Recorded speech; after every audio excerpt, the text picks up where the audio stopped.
semuanya, bersama Dian di sini. Dan di video kali ini aku udah sama seseorang yang wow. Apa nih? Wow, artinya Udah sama Kak Tika. Kak Tika ini kuliah di sini juga.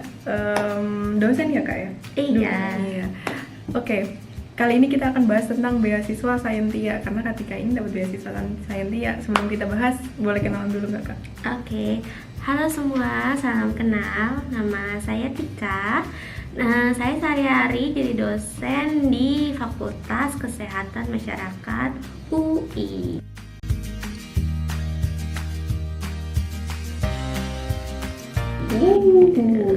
Universitas Indonesia.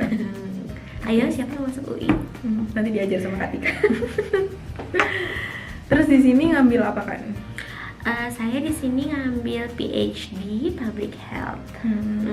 PhD Public Health, Iya. beasiswanya Sayentia ya Kak? Betul sekali. Nah, boleh cerita nggak sih Kak, beasiswa Sayentia itu sebenarnya dari mana, beasiswa apa gitu? Beasiswa Sayentia itu beasiswa yang diberikan oleh UNSW kepada mahasiswa PhD. Oh, buat PhD aja Ya, ya? saya sepertinya tahun 2020 itu dibuka buat master, tapi tidak mengcover biaya hidup kalau saya nggak salah. Ingat kalau untuk yang master.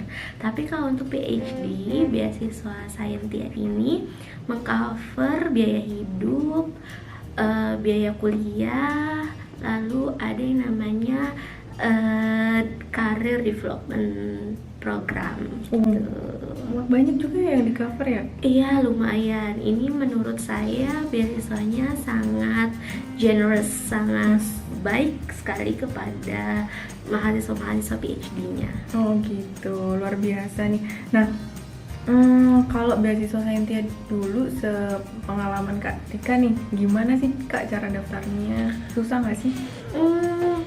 Kalau dibilang susah atau gampang, saya nggak bisa compare karena saya nggak pernah ikut beasiswa yang lain, jujur. Jadi kalau beasiswa Sayentia ini menurut saya lumayan nggak ribet soal administrasi. Yang pertama kali itu biasanya mereka udah punya project-project apa saja yang bisa di-apply oleh calon mahasiswanya. Jadi teman-teman kalau mau apply beasiswa Sayentia, teman-teman bisa akses dulu di website UNSW.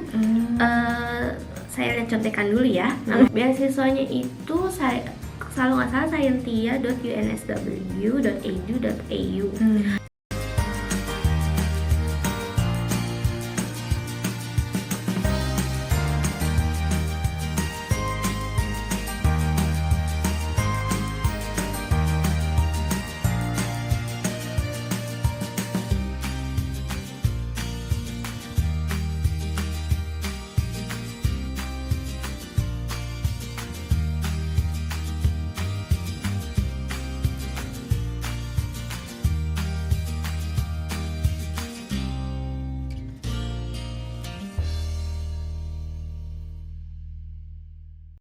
Atau kalian bisa googling aja Sayentia Scholarship PhD UNSW.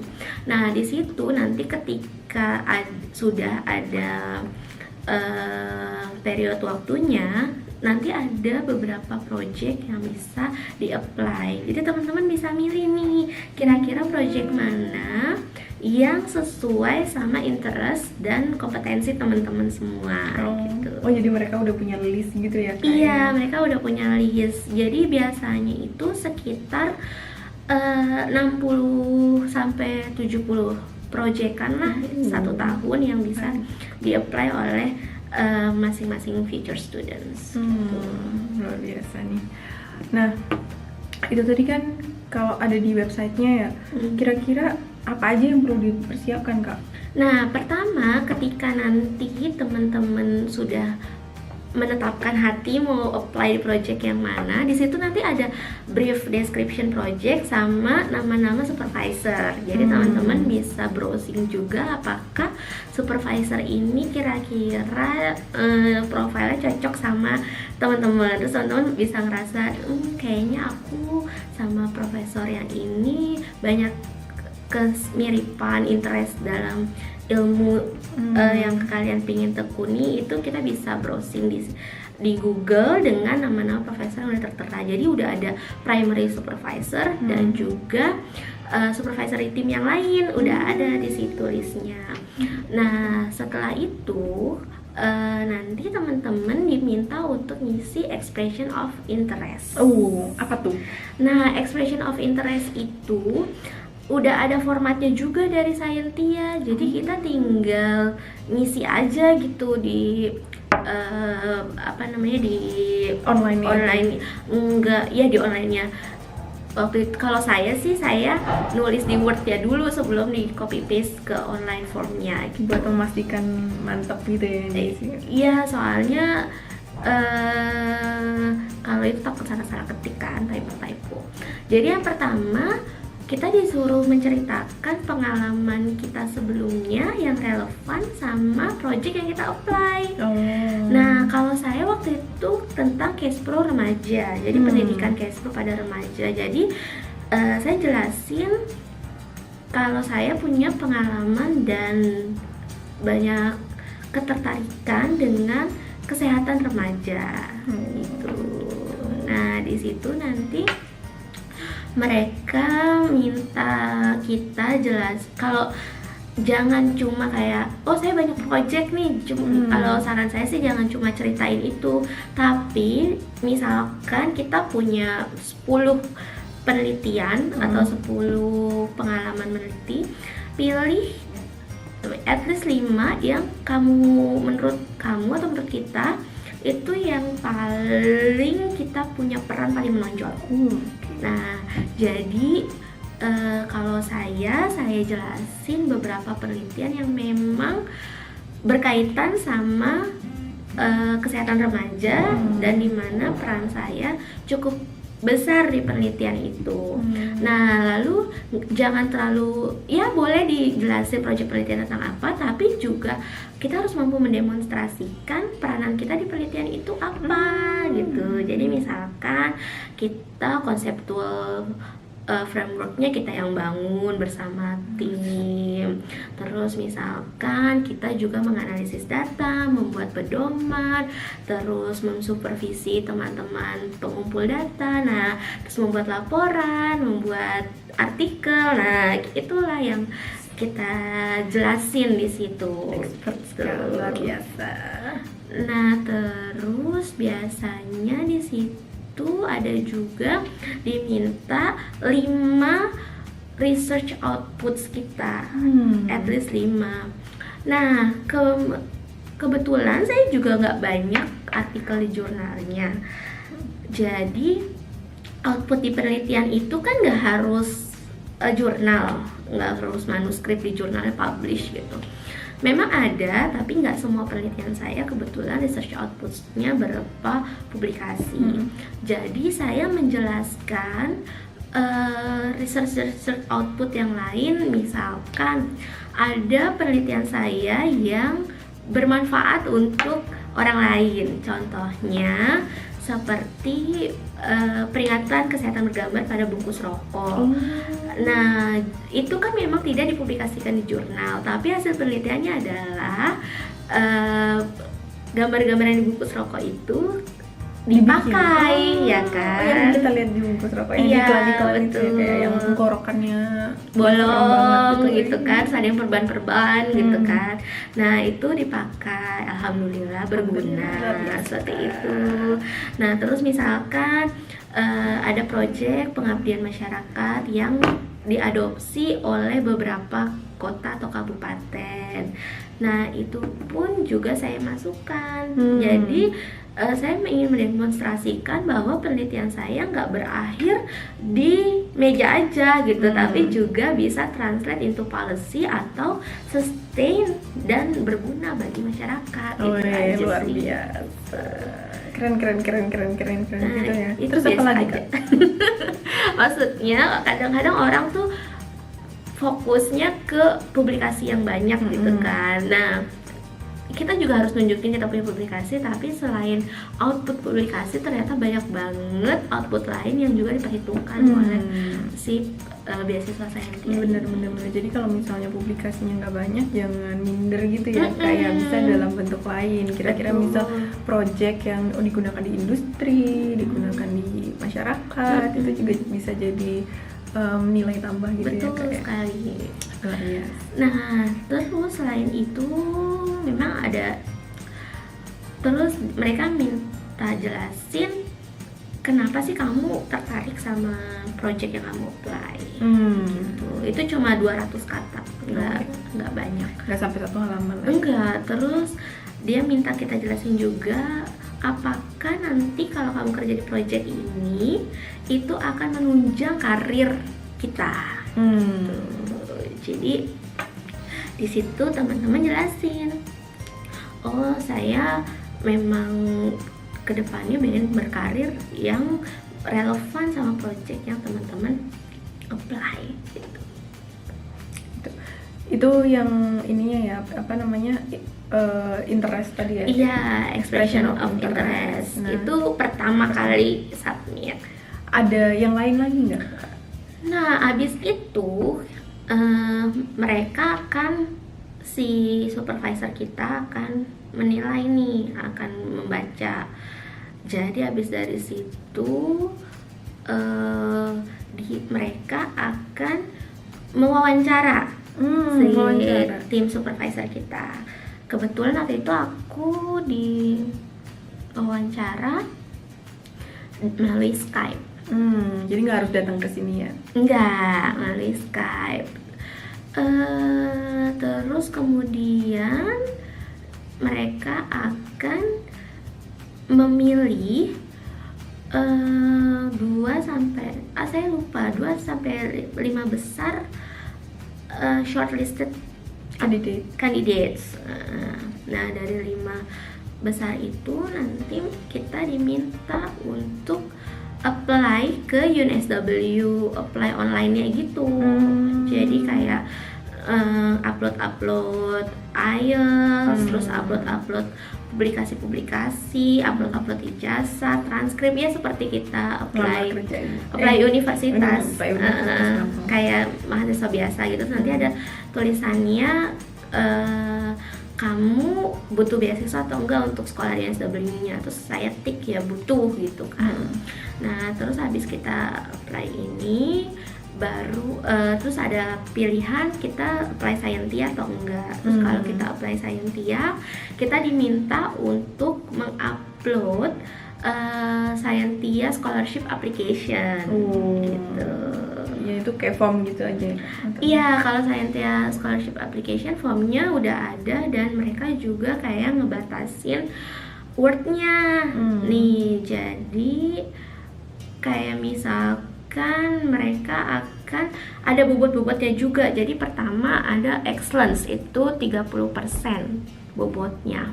Di situ kita diminta menjelaskan benar-benar high quality research capabilities kita gitu, experience, qualification, outputs gitu. Jadi di sini kita jelasin background pendidikan kita apa, pengalaman riset kita apa, output dari riset kita apa, dan itu nggak boleh lebih dari 500 kata.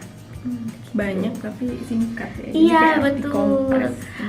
Tapi aku tuh senengnya di Scientia kita tuh nggak usah ngomong sesuatu yang belum kita lakukan.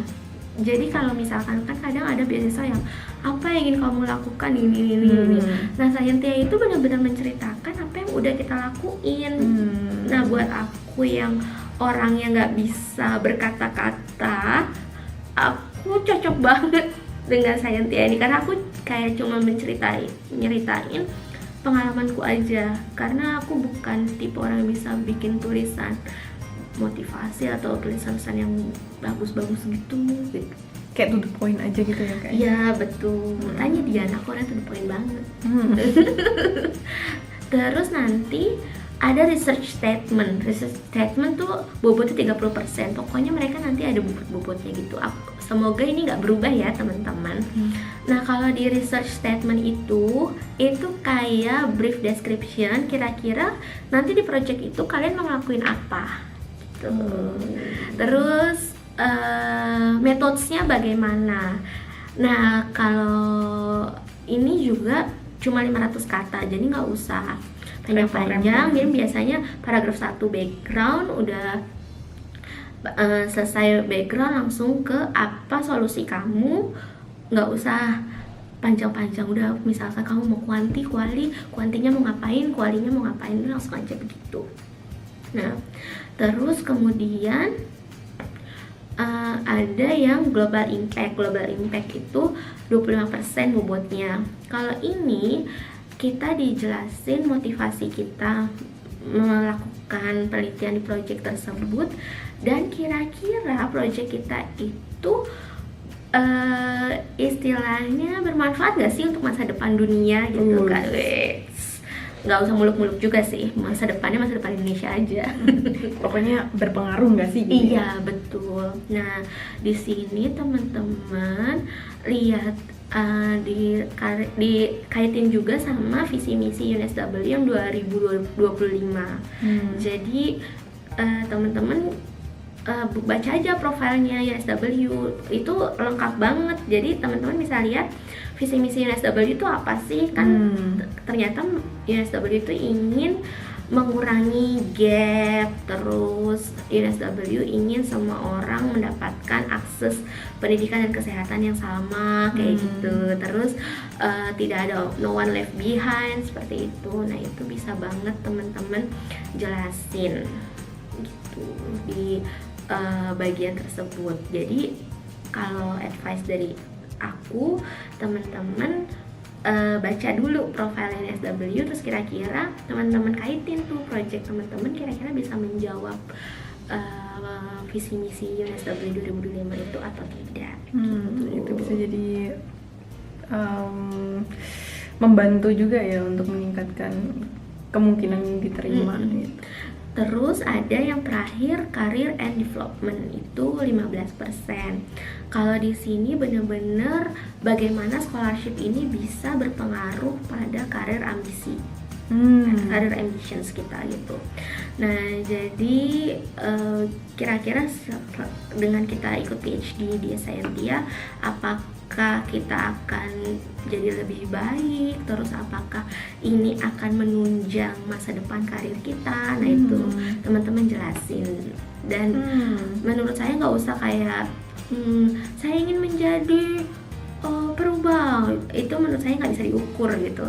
Nah tapi kalau karena saya dosen, ya saya cuma bilang bahwa kalau saya dosen, saya punya pengalaman riset yang baik, saya bisa membimbing mahasiswa yang baik, sehingga akan muncul researcher yang baik di Indonesia.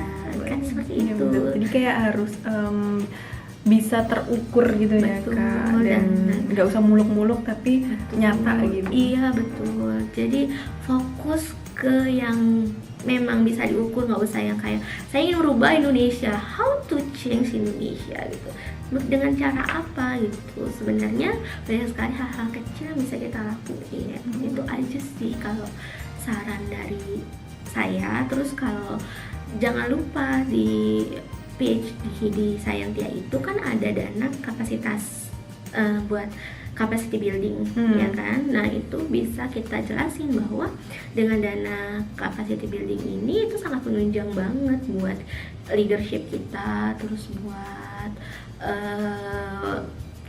progres kemampuan kita terkait nggak hanya riset tapi terkait individu kita.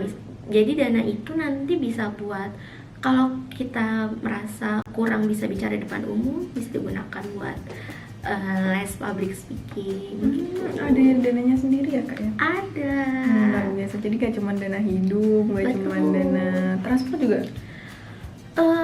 Enggak. Jadi kalau airfare dari Jakarta ke Sydney itu diambil dari dana capacity building kita itu. Jadi nggak ada yang spesifik khusus.